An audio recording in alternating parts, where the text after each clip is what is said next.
How are you, Mr. Brandon? Sorry, my volume was on very high from the last lesson. Sorry, I'm fine, thank you. Yeah, no problem. How about you? I'm good, thanks. That's good to hear. Yeah, thanks. How is work? As usual, I'm very busy at my work. Yeah, I'm so tired. Tired of my work. And when I'm learning English, I feel relaxed. Yeah. Oh, well, that's good. Yeah. Yeah. You have a lot of brain power left to keep learning at this time. Yeah. Yeah. Okay, that's good news. I hope today's lesson can be relaxing. However, today's lesson is quite a difficult grammar lesson, but we'll see how we go. And I'm sure you'll have lots of questions for me. I'll do my best to answer them. So we'll see. But before we start looking at the grammar, let's take a look at last lesson's homework about bureaucracy. Yeah. I forgot. Try and repeat after me. There's a lot of syllables. Bureaucracy. Bureaucracy. Try and get these two consonant sounds, k and r. Bureaucracy. Bureaucracy. Yeah, so it's a little bit of a difficult word to say. Probably not a word you'll use very often at all anyway. So we looked at different documents and forms and some formal language to reply about or ask questions as well about marital status and country of origin and answer those as well. So the homework was filling in the blanks again with the words we looked at. Yeah. Are these all verbs? But the screen too small to see for me. Okay. Can you zoom larger? Yeah. That's about as large as I can go before it's too large on my screen. Is that okay? Oh, it's too small. Oh no. That's the absolute biggest. Oh, yeah. I can try refreshing and maybe there's a problem, but can you see it now? Oh, yeah.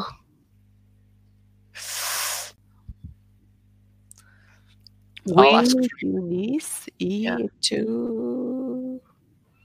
So I think a lot of these are verbs. Oh, yeah. I try my best to see. That's the hard part. The English is the easy part. Yeah. And exercise 1, number 1. Yeah. Will you need to get a visa if you go to the US? Yeah, that seems good. Yeah, the US is right. Yeah. Number 2. I was surprised that nobody checked my passport when we arrived in France. Okay, yeah, your ending sounds were really good there. This one just could be a bit clearer. Yeah. Surprised. Yeah. Again, it's a consonant pair, z and d, that are more difficult. So just be careful. Yeah. Surprised.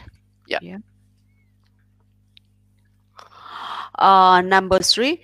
Could you fill in the form, please? Yeah. That's good. Yeah. Number 4. I'm afraid my visa expires next week. So if I want to stay here, I will have to renew it. But I don't think it'll be a problem. Yeah. So you use the right verb here, but change it to the correct tense. Verb. My visa Run out. The Run expire was the right verb, but not in the correct tense. How should you change it? Will. My visa will run out next week, or will expire. Will be expire. Will expire. Yeah. It's fine. Just had to change it into future tense. Yeah. So my visa will expire next week. Yes, I see. Okay, and let's just do the last one. Number 5. Number 5. This isn't a verb. I want to do an English course in London. So I wrote to a few schools and asked them to send me an enrollment form. Close. I would change it to enrollment. Enrollment, An enrollment form. Enrollment form. I think that's the best word. You could say application form, but I think enrollment form is better. So that would be good. Okay. So I want to get started with today's lesson and see how we go. So today's lesson is about noun clauses. Part 2. So again, the problem might be you haven't seen lesson 1 yet, so it might be a little bit more difficult. But we'll see how we go. So first, I have to explain what a noun clause is. So these are sort of the parts of a noun clause, but the important facts about a noun clause. So I'll type them in as well. So it's a combination of words. So it's going to be a few words. It's a few words, and in those words we must have a subject and a verb. So I would say they include a subject and a verb. Subject and the verb. That's kind of point 1. Point 2 is it can't be a sentence on its own. It's always part of a bigger sentence. That's what I mean by clause, really. That's what a clause is. It's part of a sentence. So it can't be a sentence on its own. And lastly, we use a conjugation. So that's who, what, which. Preposition. That. Preposition. Not a preposition, a conjunction. So it's going to be a linking word, like we can use questions as a conjunction. Like, so often we'll have who or what or which, and it connects the clauses together. Even just and, but, and if are very simple types of conjunctions that link them together. But some that you'll see in this lesson will be like who, which, what. These are the conjunctions we'll be using in this lesson to link the clauses together. So a conjunction links the noun clause to them. It's called a noun clause because you can change all of the words just for one noun and it will be the same thing. It's just kind of making that noun bigger in more detail into one big noun clause. We'll see some examples and it will be clearer as well. So those are kind of the important things to remember about noun clauses. So let's copy all of the word you are typing. Okay. And I remember. I can remember about it. Okay. That's a good idea. I'm just thinking I'll just use one of the example sentences as well when I show you what I mean. Yeah. as well. Yeah. So yeah, just let me know when you're happy, when you've taken your notes. That's good. Yeah. I finished. Okay. Yeah. So it says which include a noun clause. Two of them do and two of them don't. But I'm going to. Well, I'm going to end up choosing the easy one, I'm afraid. So number 2. So here is our noun clause. It's sort of one thing. It's all these words, but we're just talking about one thing in particular. A place. The place. Yeah. Where my house stands nowadays. Yeah. And then we have our conjunction. It's a bit of a strange one here, but we're going to use used to. Used to.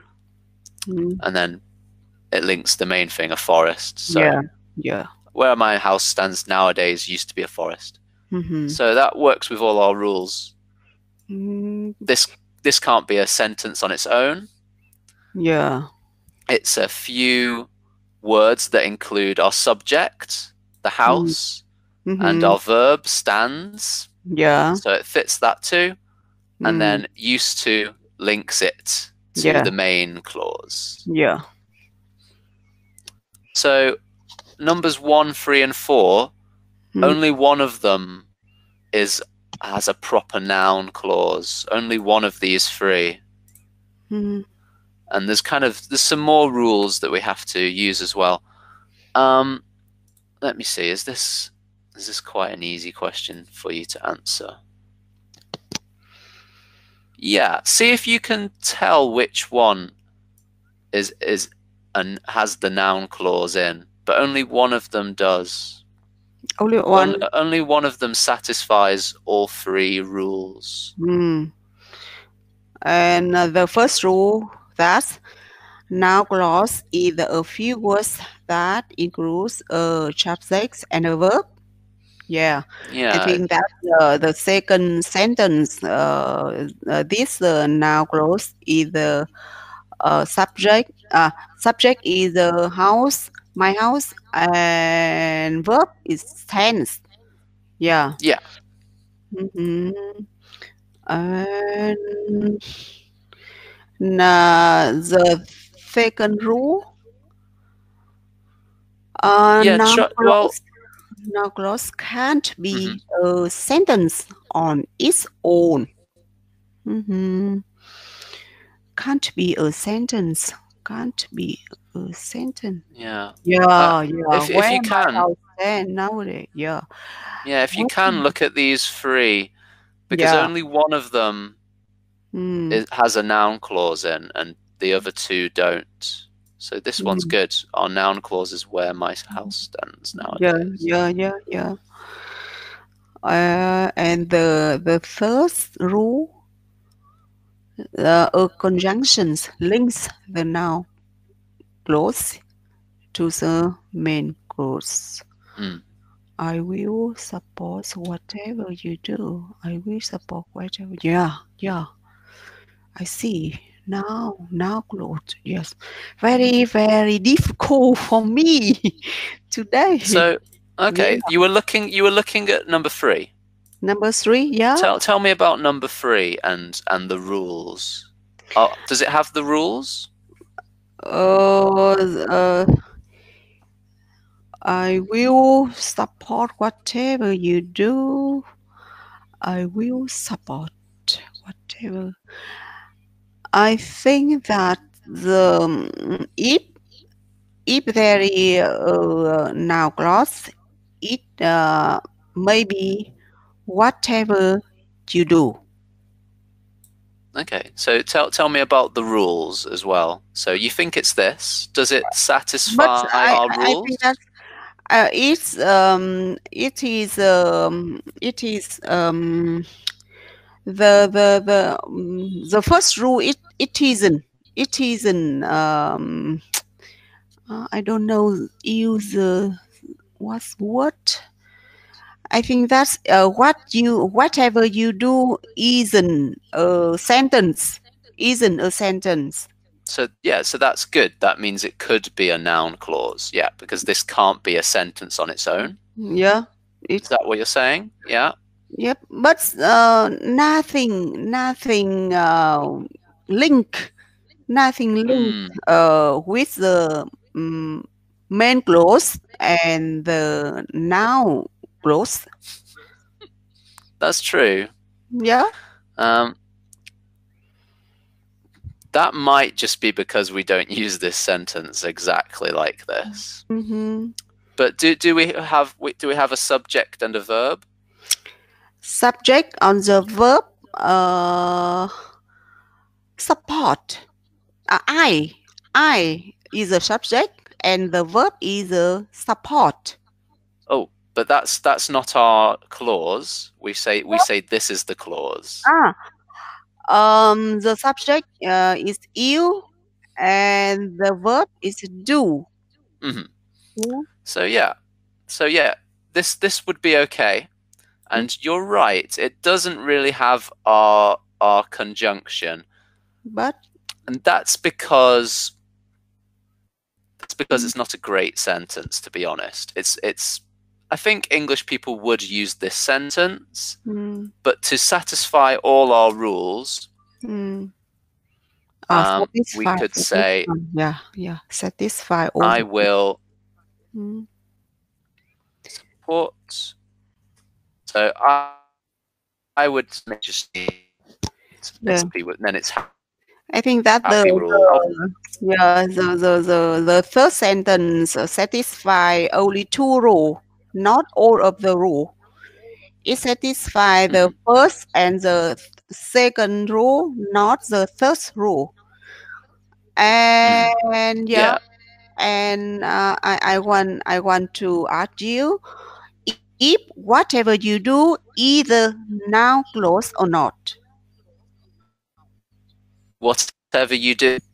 Whatever you do on the it is a noun clause. There's definitely a noun clause. Yeah, this is definitely a noun clause you could do.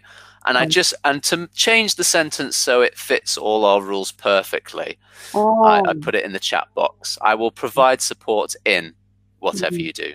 Now I'm using in as my conjunction. Yeah. And now we're absolutely happy with it. Yeah. Yeah.